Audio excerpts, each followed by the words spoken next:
홍카콜라가 너무 잘 되는 건 계속 얘기하면 우리가 너무 홍보하는 것 같아요. 네. 아닙니다. 뭐 홍보해도 좋은데 홍카콜라 잘 되는 건 다 아시니까 네. 다음 주제로 넘어가서요.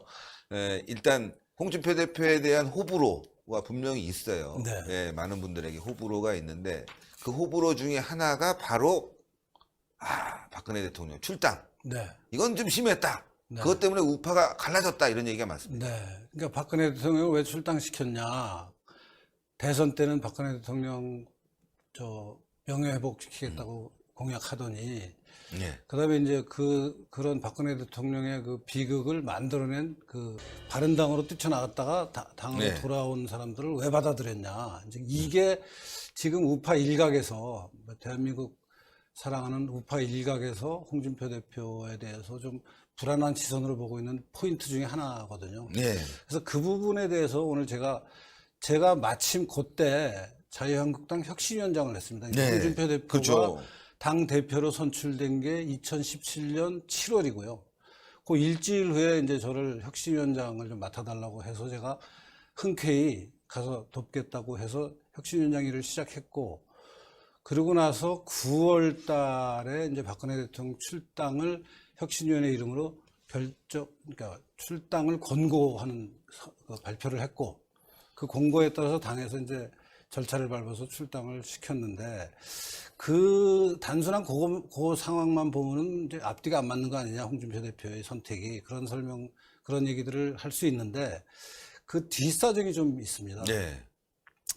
여러분들이 기억하실지 모르지만 우선 지난번 작년 2017년 5월 대선에 문재인 후보가 내놓은 공약 중에 하나는 지방 분권 개헌을 앞으로 추진하겠다라는 공약을 그렇죠. 냈었고요.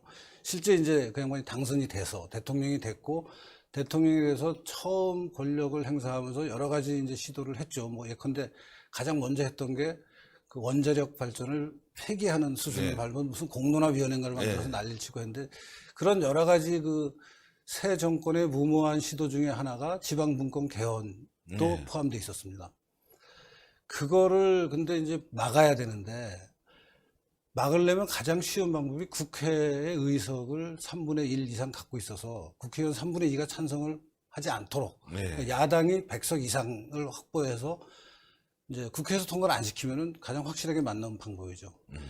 근데 그때 7월 달쯤에 이제 제가 혁신위원장이 되고 여러 가지 뭐 인적 혁신, 조직 혁신, 정책 혁신을 가지고 이제 스케줄을 어떻게 잡아야 되느냐, 내용을 뭘 채워야 되냐는 거 가지고 고민할 때, 이제 이 개헌 문제에 대해서는 어떻게 대처를 해야 되느냐 하는 얘기가 이제 물밑에서 당 내부에서 있었고, 100석 가지고, 그때가 이제 100석 조금 넘었을 때입니다. 네. 이제 바른당에서 의원들이 굉장히 여러 번에 걸쳐서 넘어왔어요. 그러니까 탈당을 했다가 바른당에 갔다가 대선 전에 넘어온 분, 뭐 대선 끝나고 넘어온 분, 뭐 계속해서 김무성 대표랑 한 8분이 같이 넘어온 게 2017년 11월 언제로 기억을 하는데요.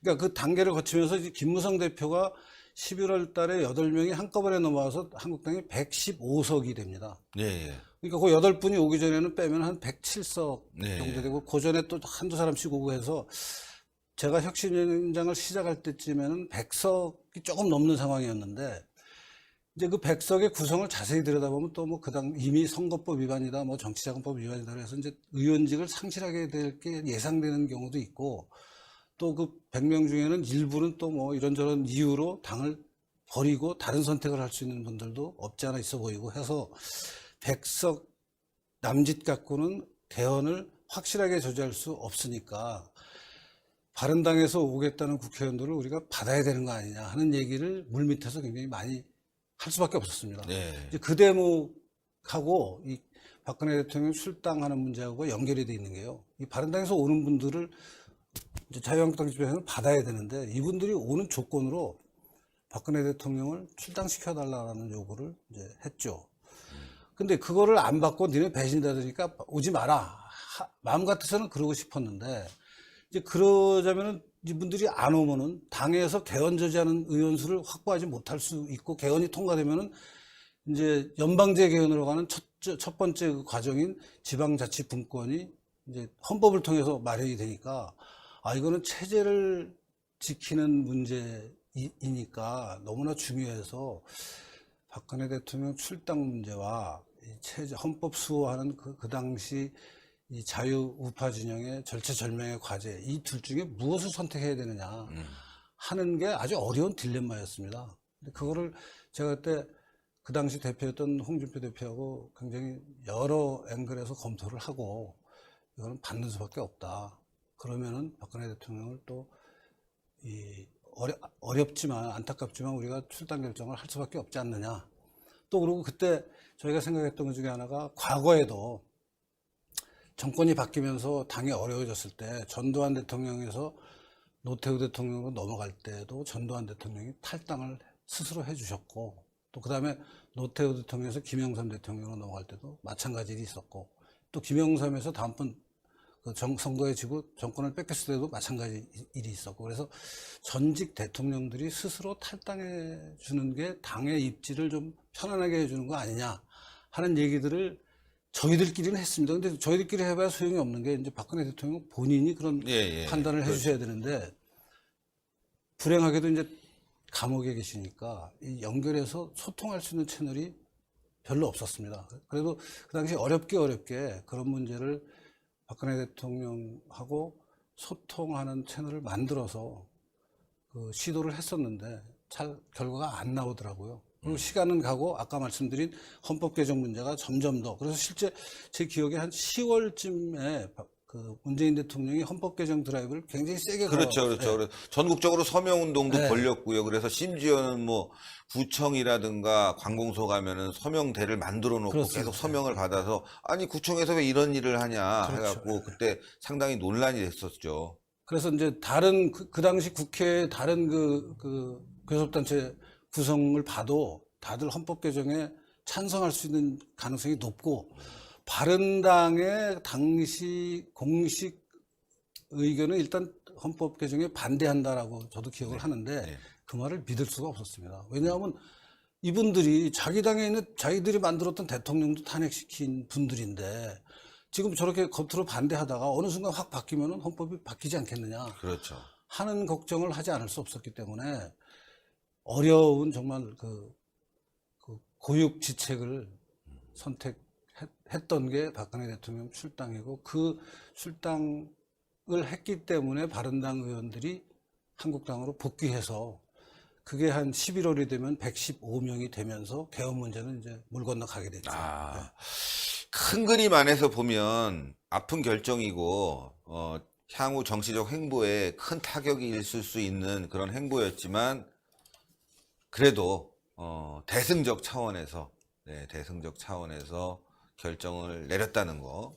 지금도 그것 때문에 상당히 공격을 받고 있고, 또 박근혜 대통령을 좋아하시는 분들, 또 박정희 대통령을 좋아하시는 분들이 이거 너무한 거 아니야? 어떻게 이럴 수가 있어라는 원망을 듣는 상황. 홍준표 대표에게는 상당히 앞으로도 두고두고 사실 얘기가 되는 부분이죠. 홍준표 대표가 뭐 정치를 하면서 본인의 선택에 대한 책임을 끝까지 져야 될 거라, 지금 이런 그 상황에 대해서 본인이 한번 뭐 적당한 기회에 말씀을 좀 직접 하실 기회가 있어야 될 것 같고요. 저는 저대로, 사실 저는 다른 누구보다 당시에 혁신위원장이셨으니까 그 일을 추진하셨으니까 또 저는 위원장으로서의 말씀은 혁신위원장으로서 그런 선택을 할 수밖에 없었던 고충을 지금 이제 들어서 말씀드리는 신한수 이거 특종인데요. 처음으로 말씀해 주시는 건데. 그렇습니다. 그동안은 이 문제 때문에, 그리고 이제 선거에, 지방선거에, 그러고 나서 이제 그런 과정을 거쳐서 지방선거를 치렀는데, 지방선거에 만약에 우리가 이겼으면은 좋은 결과를 냈으면은 진작에 나와서 이런 말씀을 드릴 수 있었죠. 근데 이제 지방선거가 참패를 했잖아요. 아시다시피. 그렇죠. 그리고 그 책임을 이제 홍준표 대표는 물론이고 저도 일정한 부분 짊어져야 될 수밖에 없는 일이고, 또 이제 변명을 좀 하자면은 그 당시 지방선거라는 게 지방선거 바로 전날 싱가포르에서 북한하고 미국이 정상회담을 했잖아요. 그 부지기 아래서 남북의 핵 폐기 전에 평화로 가는 것은 쇼다라는 얘기를 했던 당이니까 이길 수가 없는 선거였어요, 사실. 사실은 그 상황에서 홍준표 대표가 남북 대화 참 잘 돼가고 있습니다. 우리가 이 길로 가야 됩니다라고 한다면 물론 이제 그 당시 분위기 속에서는 맞는 발언이었지만 사탕 발린 발언은 될 또 수 있지만 지금도 욕을 계속 먹을 거란 말이에요. 그때 그거로. 왜 그렇게 했냐 그럴 네. 거고 지금 그때 홍준표 대표의 말이 사실은 지금 1년이 지나고 나서 보니까 6개월 넘게 지났죠 지금. 네. 지금 그대로 맞고 있잖아요. 북한은 핵무기 폐기 하나도 안 하고 있고 예. 남한은 국방력을 스스로 허물고 있고 국민들은 불안하고 앞으로 이제 또 개헌 얘기가 또 나와서 연방제 개헌으로 가자는 얘기 또 할 것 같고 주한미군 나가라고 하고 이게 앞으로 이제 펼쳐질 정치 일정이니까 홍준표 대표 입장에서는 내가 앞으로 벌어질 일을 그때 미리 내다보고 한 말인데 억울하다 이렇게 이제 그래서 요새 뭐 일부에서는 홍준표가 옳았다라는 네, 얘기도 그러니까요. 많이 나오고 있습니다. 네. 물론 홍준표 대표님이 억울하다고 말씀하시진 않았을 것 같아요. 그런 느낌으로 말씀하셨지 스타일이 억울하다고 말씀하실 분은 아니고 네. 내 말이 맞지 않냐라고 말씀하셨을 것 같은데 뭐 진짜 억울하실 것 같아요. 그래서 최근에 TV 홍카콜라 그래서 네. 이제 홍카콜라를 통해서 본인 입장을 많이 그 발언하고 말씀하시고 있습니다. 계시고 정치인이 나 그만둬 은퇴해라고 이렇게 심하게 말했다가 돌아온 경우도 굉장히 많고 그게 대표적인 김대중 대통령이고 하다 그럼요. 보니까 뭐 말할 것도 없죠. 예, 네. 이렇게 나라가 어려울 때는 말이죠 빨리 돌아와서 그래도 이렇게 홍카콜라라도 만들고 정책 발언을 해줘야지만이 국민들이 또 깨어나지 않겠습니까? 그런 부분을 가지고 왜 돌아왔냐 뭐 이런 그 쓸데없는 말하는 일부 좌파들과 또 거기에 부안해동하는 일부 우파들이 있다는 게 굉장히 큰 문제고 저는 좀 전에 말씀해 주셨던 부분 저는 처음 알았습니다. 솔직히 처음 알았지만 그런 고뇌에 찬 결정이 있었다는 거 그러나 그 결정으로 인해서 향후 두고두고 비판을 받고 있지만 그래도 그 당시에 개헌을 막았다는 거 우리는 지금 까마득하게 잊고 있지만 우파들이 그 당시에 얼마나 난리를 쳤습니까? 네. 구청에서 길거리에서 네. 심지어는 정부가 나서서 개헌하자고 서명지 돌리고 말이죠. 그래갖고 걱정을 많이 했는데 그나마 그런 결정 바른당이 돌아와서 개헌을 막을 수 있었고 지금 개헌 얘기 쑥 들어갔지 않습니까? 네. 그런 부분을 보면 우리 시청자 여러분들도 조금 이해를 좀 해줬으면 좋겠다. 네. 물론 그렇다고 해서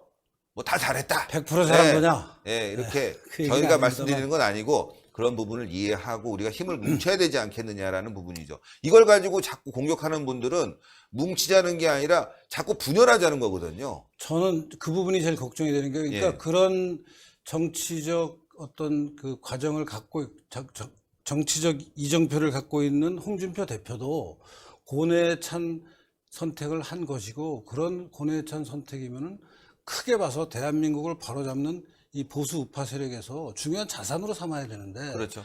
일부 우파 특히 유튜브에 요새 좀 인기를 얻고 있는 일부 그 유튜버 방송자들이 대놓고 이제 홍준표 대표의 그런 면을 요새 굉장히 부정적으로 얘기를 하는데 사실 저는 굉장히 안타깝습니다. 안타깝죠.